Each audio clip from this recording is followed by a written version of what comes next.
떠나온 세계. 김초엽. 숨 그림자.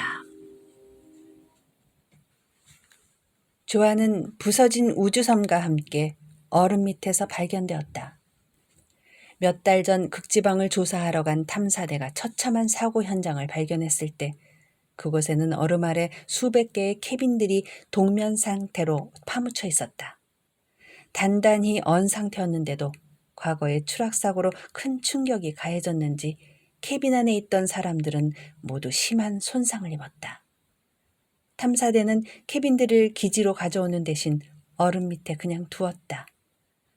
손상되지 않은 캐빈은 단 하나뿐이었다. 캐빈에 새겨진 과거 공용어의 흔적대로라면 소녀의 이름은 조안이었다. 하지만 오랜 세월의 글자가 지워졌으니 원래는 조안나이거나 제인일지도 몰랐다. 기밀 연구가 시작되었다. 연구원들은 이 사고가 적어도 수백 년 전 발생했다는 결론을 내렸다. 그들은 지구에서 출발해 다른 행성으로 가던 원형 인류였을 것이다. 원래 목적지는 이곳이 아니었을 가능성이 컸다. 사고 현장에 남은 DNA를 수집했지만 조안의 가족으로 추정되는 사람은 없었다. 얼음 아래에 묻힌 이들은 서로 혈연 관계가 드러나지 않고 중구난방으로 섞여 있었다.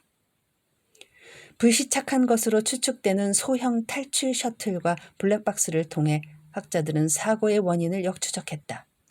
아마도 수천 명 혹은 수만 명 이상을 나누어 실은 대규모 이주 우주선이 이동하다가 그중 하나가 사고에 휘말린 것이 아닌가 하는 잠정적 결론이 내려졌다.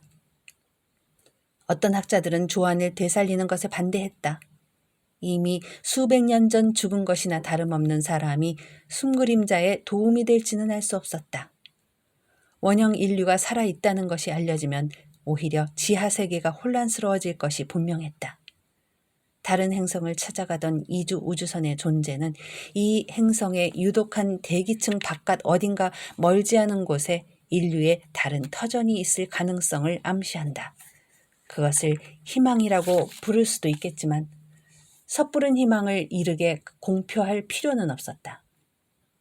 연구원들은 조안의 존재를 숨기기로 합의했다.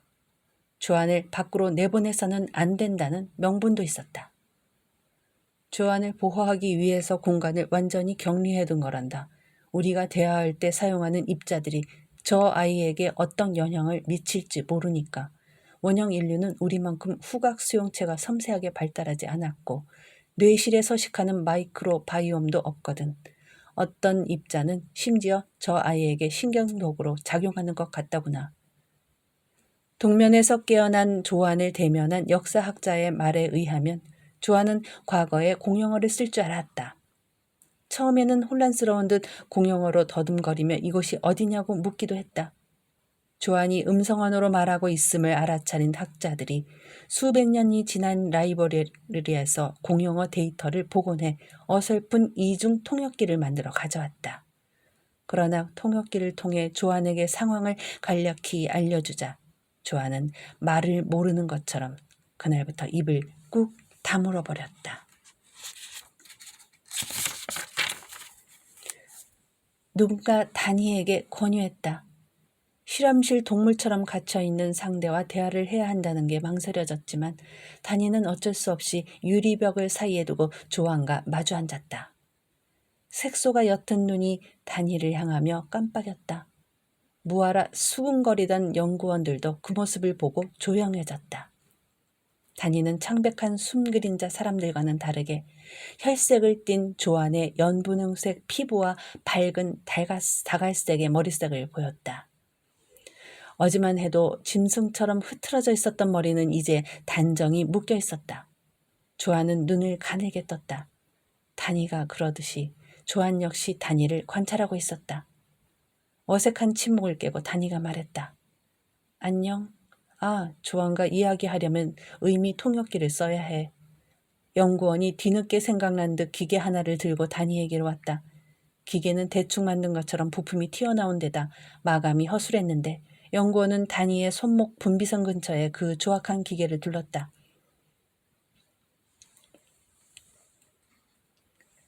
어떻게 쓰는 거예요? 다니가 묻자 기계에서 이상한 진동이 느껴졌다. 움찔하며 기계를 손목에서 떼어내려던 다니의 어깨에 연구원이 손을 얹었다. 그렇게 말하면 저 안쪽에서 원형 인류의 언어가 재생될 거야. 아직 완성된 건 아니니까 너무 복잡한 말은 통역이 안 돼. 유리벽 건너편에도 붉은색 램프가 점등된 작은 기계가 있었다. 다니는 잠시 심호흡을 하고 다시 말했다. 안녕, 조안. 다니의 입자들은 기계를 거쳐 재생되었다. 안녕, 조안. 그것은 격리실 안쪽 기계에서도 똑같이 재생되었다. 다니는 흠칫 놀랐다. 원형 인류의 음성 언어들을 들은 건 처음이었다. 너와 이야기를 나누고 싶어. 이번에도 소리가 들렸다. 조안은 끈질긴 시선으로 다니를 살폈지만 아무런 대답을 하지 않았다. 한참을 기다려도 또다시 말을 걸어보아도 마찬가지였다. 조안은 이제 이쪽에 시선을 고정한 채 입을 절대 열지 않겠다는 듯 꾹 다물고 있었다.